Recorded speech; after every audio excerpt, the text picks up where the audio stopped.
오늘도 전성경 매니저님 그리고 박예솔 강사님 나오셨습니다. 안녕하세요. 안녕하세요. 네, 매니저님과 강사님도 언제 꽃이 활짝 피었는지 궁금해요. 언제 인생에서 가장 빛이 나고 행복했었나요? 네, 제가 그 남편한테 항상 물어보는 말이 있어요. 자기는 언제가 가장 행복했어? 라고 물어보면 지금이라고 대답을 항상 했었거든요. 그래서 제가 좀 짜증을 낸 적이 있었는데 저도 이렇게 이런 질문을 받으니까 저도 지금이라고 말하고 싶어요. 아, 그래요? 네네. 네, 그러면 박예솔 강사님은 언제 가장 인생에서 빛이 나고 행복했었어요? 네, 저도 비슷한데 요즘 출산한 지 얼마 안 돼서 아기 키우면서 지내고 있는 요즘이 저는 제일 행복했던 시간인 것 같아요. 그 전에는 아기 낳으면 제 인생이 사라질 것 같고 그랬는데 뭔가 새로운 인생이 펼쳐진 느낌이 드는 요즘입니다. 네, 두 분 이야기를 들으니까 사람마다 진짜 각각 시기가 다를 뿐 언제든 지금 이 순간에도 아름다운 꽃을 피우는 삶을 살 수 있겠다는 희망이 생깁니다. 그럼 먼저 우리 삶 속에 일어나는 다양한 일들을 사사건건으로 만나보겠습니다.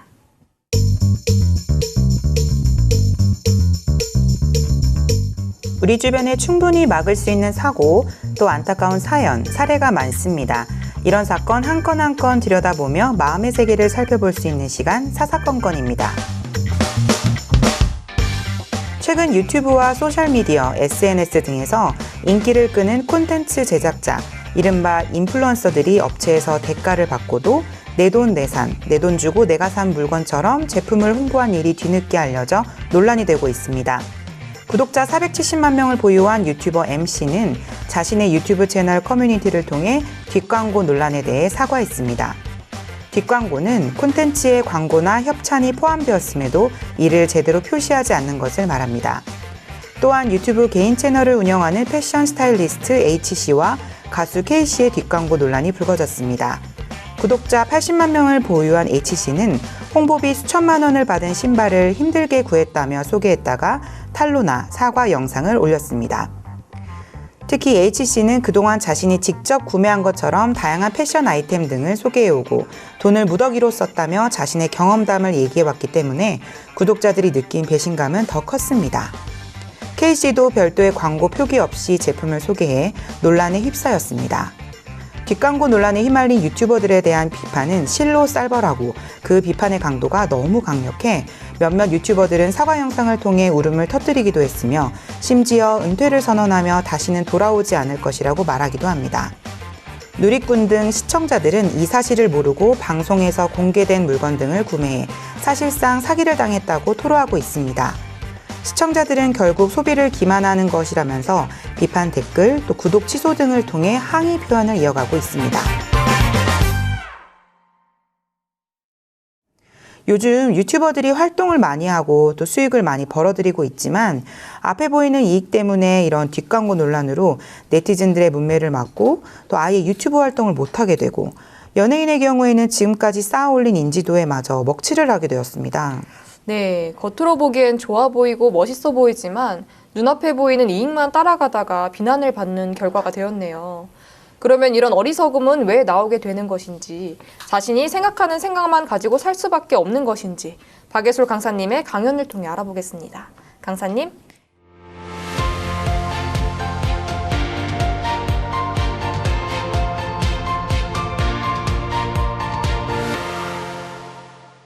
네, 다시 한번 인사드리겠습니다. 마인드 교육 전문 강사 박예솔입니다.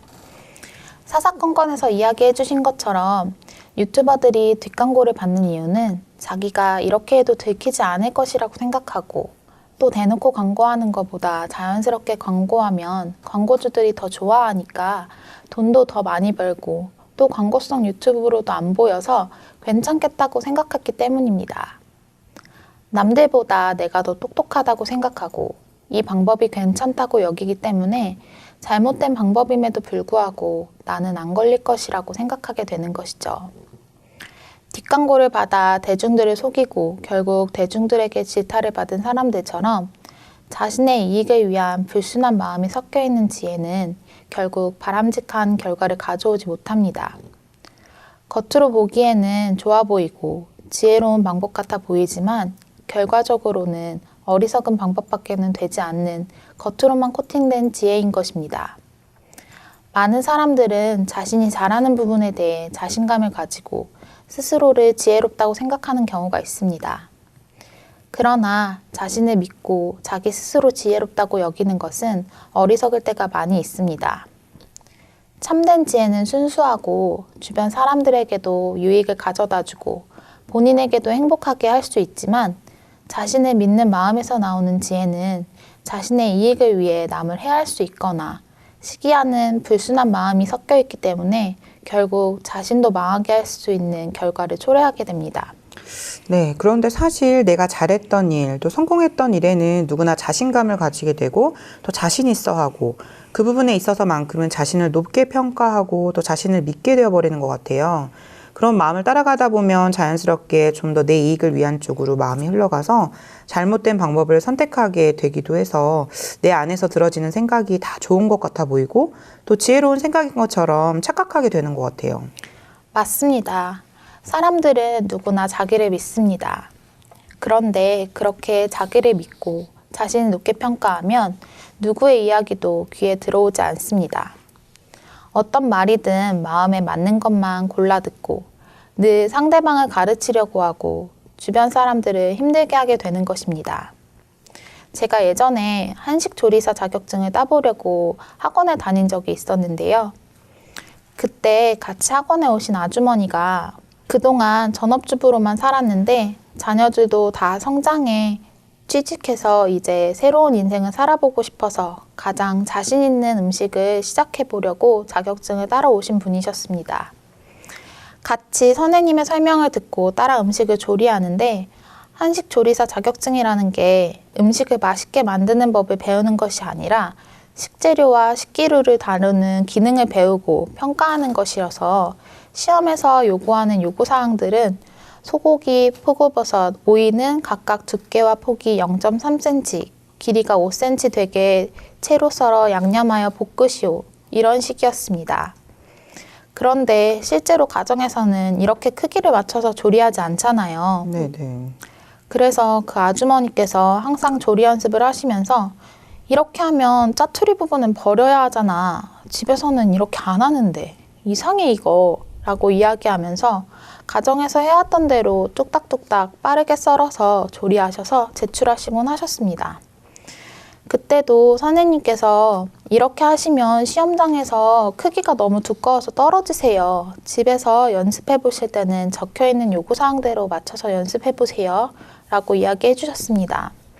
그런데 그분은 항상 음식을 맛있게 만들어서 먹으려고 하는 것이지 예쁘게 만들어서 먹으려고 하는 건가? 그래도 이 중에서 내가 만든 음식이 제일 맛있구만 라고 이야기하시면서 자신의 방법만 고집하셨습니다. 그러다 조리 과정을 모두 배우고 시험을 봤는데 시험을 보고 난 뒤 학원에 와서 함께 배운 분들이 모여 합격했다며 이야기를 나누고 있었는데 그 아주머니께서는 매우 의기소침하신 표정으로 난 떨어졌어.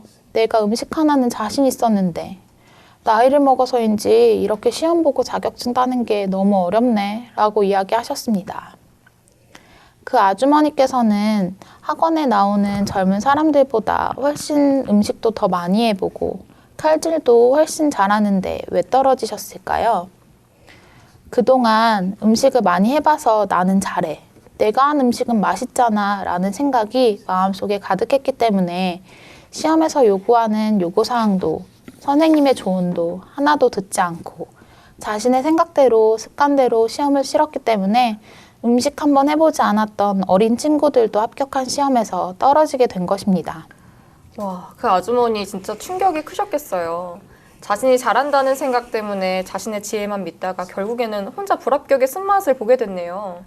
자신의 생각, 잘함을 비우고 선생님의 말씀을 듣고 배우고 받아들였으면 함께 합격해서 기쁨을 맛보셨을 텐데 말이에요.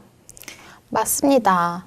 이렇게 내가 잘한다고 믿고 자신을 믿으면 어리석은 자신의 지혜 속에 갇혀 참된 지혜를 경험하지 못하고 인생에 있어 어려움이 찾아와도 해결하지 못하고 무너져 버리게 됩니다. 이렇게 자신의 지혜만 가지고 열심히 하는 것은 한계에 부딪힐 수밖에 없습니다.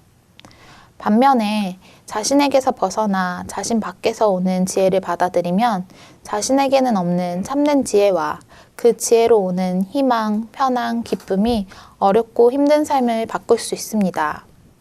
어려움 속에서 자신이 해결하려고 해야 하는 것이 아니라 자신 밖에 있는 다른 지혜를 그대로 받아들일 수 있는 자세가 된다면 다른 사람의 지혜나 능력을 얼마든지 쓸 수 있습니다. 따라서 자신의 생각과 맞지 않을지라도 다른 사람의 지혜를 받아들일 줄 알아야 합니다. 그러나 이는 쉽지 않습니다. 다른 사람들 지혜를 받아들이기 위해서는 내 자신이 부족하다는 것을 알고 자신의 생각을 계속해서 비워내야 합니다. 자신이 인생의 실패자가 되고 자신이 정말 잘못한 사람이 되고 틀린 사람이라는 사실이 인정되면 타인의 이야기가 귀에 들리기 시작합니다. 제가 다니던 미술학원 선생님께서 이제 학원을 오픈하셔서 운영을 시작하셨는데 강사만 하던 때랑 달리 이제 원장이 돼서 학원을 직접 홍보하고 아이들 전반적인 관리도 직접 하시게 되었다고 합니다. 학원을 처음 오픈했을 때는 그동안 강사로 20년 넘게 일한 경력도 있고 그동안 여러 원장님들을 보면서 운영하시는 것도 보고 배웠기 때문에 학원을 운영하는 것만큼은 자신이 있으셨다고 합니다. 그래서 그동안의 경험을 바탕으로 학교 앞에 가서 전단지도 돌리고 학원 홍보 배너도 학원 건물 앞에 세워놓으면서 홍보를 시작했는데 지금 코로나 때문이어서인지 아이들이 잘 늘지 않고 오히려 줄어들고 홍보 효과가 하나도 없었다고 합니다. 그래서 선생님께서 매우 좌절해서 어떻게 하지 하고 있던 중에 인테리어 샵을 운영하고 있는 친구와 통화를 하게 되었다고 합니다. 그 친구는 인테리어 소품점을 오픈한 지 얼마 되지도 않았는데 사람들 발길이 끊이지 않고 대형 쇼핑몰에서도 입점 제한을 받기도 했다고 이야기를 하더랍니다. 그래서 어떻게 그렇게 단시간에 홍보를 한 것인지 물어봤더니 요즘 누구나 하는 SNS를 활용했다고 이야기를 해줬답니다. SNS에 올린 게시글이 내가 타겟으로 생각하는 사람들에게 노출될 수 있도록 하는 홍보 방법에 조금 투자를 했더니 타겟으로 생각하는 사람들 알고리즘에 자신의 게시글이 노출되고 사람들이 그 광고를 접하고 관심을 가지게 되면서 조금씩 홍보가 되었다는 것이었습니다. 선생님은 이 이야기를 듣고 학원 계정을 만들고 미술학원에서 하는 교육과정 게시글, 이벤트 행사 게시글을 올려서 SNS로 홍보하기 시작했습니다. 그러자 자녀를 둔 부모님들이 그 SNS 게시글을 보고 한두 명씩 학원에 문의 전화도 주고 수업을 한번 참여해보고 싶다고 연락이 왔다고 합니다. 선생님께서 계속해서 그동안 내가 일을 열심히 했었고 지금까지 잘해왔으니까 운영하고 홍보하는 부분도 스스로 잘할 수 있다고 생각을 했다면 친구에게 홍보 방법을 물어볼 생각도 하지 못하고 배우려고 하지도 않았을 것입니다. 자신이 할 수 없다는 것을 느끼고 자신보다 홍보하는 방법에 있어서 뛰어난 친구의 방법을 물어보고 그 친구의 방법을 따라 시도해보니까 긍정적인 성과를 거둘 수 있었던 것입니다. 선생님께서 좌절을 맛보셨던 것이 자기 자신의 잘함을 내려놓을 수 있는 계기가 된 것이네요. 좌절을 경험한 것이 안 좋은 것이라고 느껴질 수 있지만 이를 계기로 또 나보다 잘하는 사람에게 배울 수 있게 돼서 또 결과적으로는 긍정적인 결과를 가져오는 것을 보니까 실패를 경험했다고 또 다 안 좋은 것은 아닌 것 같아요. 네, 그렇습니다. 자신의 위치나 수준보다 마음을 낮추어 생활하면 주변 사람들과 소통이 잘 되고 행복합니다. 반대로 자신을 높게 평가하면 모든 게 불만스럽습니다. 예를 들어 연봉 6만 달러인 사람이 3만 달러를 버는 사람처럼 생활하면 씀씀이가 알뜰해서 어떤 옷을 사도 좋고 허름한 식당에 가서 음식을 먹어도 맛있습니다. 반대로 6만 달러 연봉자가 10만 달러 버는 사람처럼 생활을 하면 무엇을 해도 나는 왜 이렇게 돈이 없을까? 라고 생각하며 항상 불만이 가득하게 됩니다. 원하는 것은 많고 눈은 높은데 주머니 사정에 따라주지 않으니 불만스러울 수밖에 없습니다. 대부분의 사람들은 자신에게 높은 점수를 주기 때문에 내가 잘났다, 똑똑하다, 정직하다라고 생각합니다. 그러나 이렇게 자신이 옳은 사람이 되고 착한 사람이 되고 잘난 사람이 되면 자신의 지혜로 마음이 가득 차서 그 누구의 이야기도 귀에 들어오지 않습니다. 어떤 말이든 마음에 맞는 것만 골라서 듣고 마음에 맞지 않는 이야기는 듣지 않게 됩니다. 자신을 높게 평가해서 상대방을 늘 가르치려고 하며 주변 사람들을 힘들게 만들기도 합니다. 인생이 정말 행복하려면 부족한 자신을 발견하는 것이 중요합니다.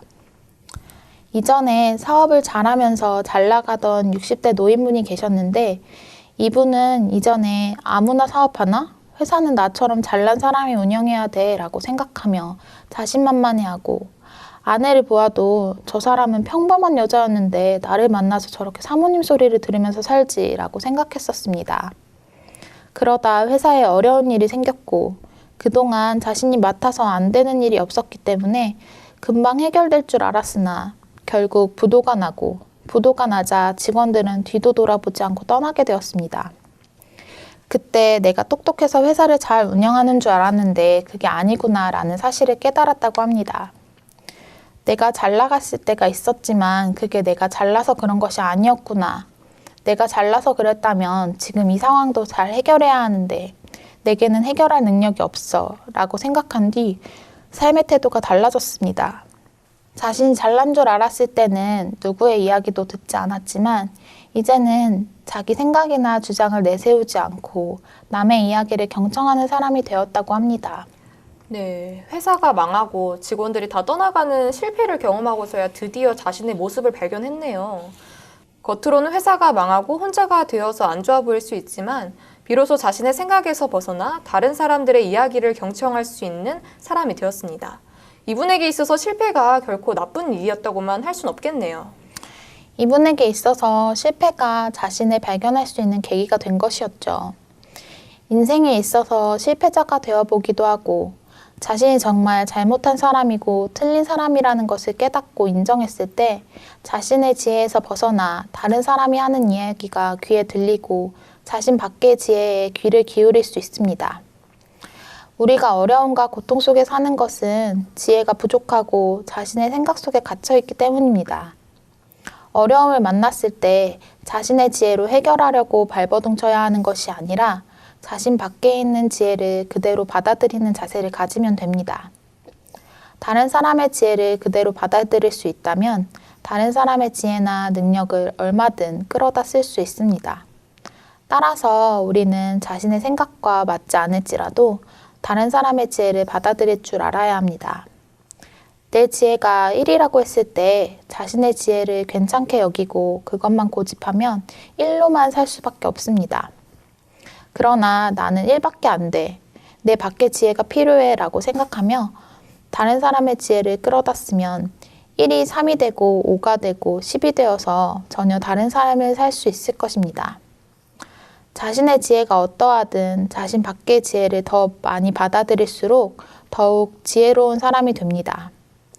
자신에게서 벗어나 자신 밖에서 오는 지혜를 받아들이며 자신에게 없는 참된 지혜와 그 지혜로 오는 희망, 평안, 기쁨이 어렵고 힘든 삶을 바꿀 수 있습니다. 오늘 저의 강연은 여기까지입니다. 감사합니다.